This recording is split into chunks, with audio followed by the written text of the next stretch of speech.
আমাদের ফোকাসটা main focus অবশ্যই 23 টিমটাকে ভালো করা। এর আগে কখনো বয়সভিত্তিক দলকে নিয়ে বাফুফের এমন সিরিয়াসনেস দেখেছেন?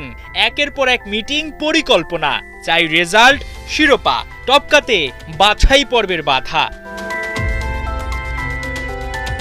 ৩ থেকে ৯ সেপ্টেম্বর ভিয়েতনামে কিউবা মিচেল, ফাহমিদুল ইসলামদের কঠিন পরীক্ষা। অনূর্ধ্ব-23 এশিয়ান কাপের বাছাই পর্বে ওদের সামনে শক্তিশালী ভিয়েতনাম, সিঙ্গাপুর ও ইয়েমেন। তবে দুশ্চিন্তার কিছু নাই, পথটা মসৃণ করতে বাফুফের হাতে বিশাল পরিকল্পনা। বাহরাইনে আগস্টের ১৮ ও ২২ তারিখ দুটি প্রস্তুতি ম্যাচ খেলবে লাল সবুজরা। কিন্তু বাহরাইনকে কেন বেছে নেয়া, যেখানে সেপ্টেম্বরে ভিয়েতনামের তাপমাত্রা থাকবে ২৪ থেকে ৩২ ডিগ্রি সেলসিয়াস, তুলনামূলক ঠান্ডা ওয়েদার? সেখানে আগস্টে মধ্যপ্রাচ্যে দেশটাতে থাকবে ৪০ ডিগ্রি সেলসিয়াস পর্যন্ত তাপমাত্রা। এমন গরমে বাহরাইনে প্রস্তুতি ম্যাচ খেলে ভিয়েতনামে যাওয়া কতখানি আদর্শ? এই প্রশ্নের উত্তর খুঁজতে নজর দিতে হবে এএফসি চ্যালেঞ্জ লিগ বাছাই পর্বে।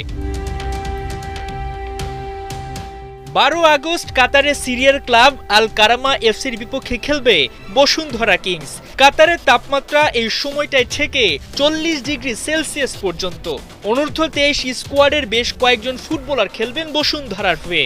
স্বাভাবিকভাবে কাতারের গরম আবহাওয়ায় খেলার অভিজ্ঞতা কাজে দিবে বাহরাইনে, কারণ প্রতিবেশী দুই দেশের তাপমাত্রা কন্ডিশন সেম। একই দিনে আবার ঢাকায় এএফসি চ্যালেঞ্জ লিগ বাছাই পর্বে আবাহনী লিমিটেড খেলবে কিরজিজস্তানের ক্লাব মুরাস ইউনাইটেড এফসির বিপক্ষে। আবাহনীতে রয়েছেন অনূর্ধ্ব-২৩ দলের একাধিক ফুটবলার। এখন প্রশ্ন উঠতেই পারে, বসুন্ধরা খেলবে কাতারে, আবাহনী খেলবে ঢাকায়, তাতে বাহরাইনে খেলার যুক্তি কি? কারণ মূল চ্যালেঞ্জ তো সামলাতে হবে ভিয়েতনামে তুলনামূলক ঠান্ডা ওয়েদারে। প্রথম উত্তর, বাহরাইন ছাড়া যে দলের বিপক্ষে খেলতে চেয়েছিল বাফুফে, চায়নার র্যাঙ্কিং যেখানে ৯৪, সেখানে বাহরাইন ৮৯ নম্বরে। অর্থাৎ তুলনামূলক শক্তিশালী দলের বিপক্ষে প্রস্তুতি সেরে নেওয়ার সুযোগ পাচ্ছে বাংলাদেশ। অন্যদিকে বসুন্ধরা কিংস কাতারে খেলতে যাওয়ায় সেখানকার তাপমাত্রার দিকটিও গুরুত্ব দিয়েছে বাফুফে। কাতারের তাপমাত্রা বাহরাইনের সঙ্গে মেলায় খেলতে সহজ হবে ফুটবলারদের।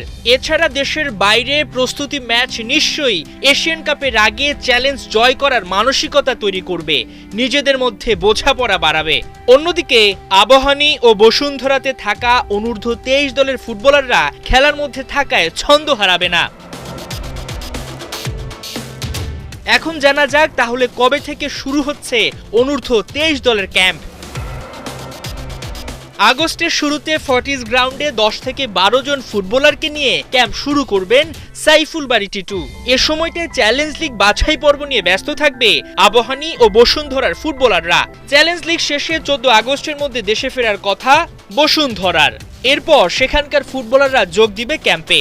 ১৬ আগস্ট বাহরাইনে উড়াল দেওয়ার কথা অনূর্ধ্ব-২৩ দলের। সেখানে দুটি প্রস্তুতি ম্যাচ খেলে ২৪ আগস্টের মধ্যে দেশে ফিরবে ফাহমিদুল কিউবারা। ২৪ থেকে ২৮ আগস্ট ঢাকায় ক্যাম্পে থাকবেন সবাই। এরপর ভিয়েতনামের কন্ডিশনের সঙ্গে মানিয়ে নিতে ম্যাচ শুরুর ৫ দিন আগে ২৯ আগস্ট উড়াল দেওয়ার কথা অনূর্ধ্ব-২৩ দলের। হাসান সজীব, ৭১।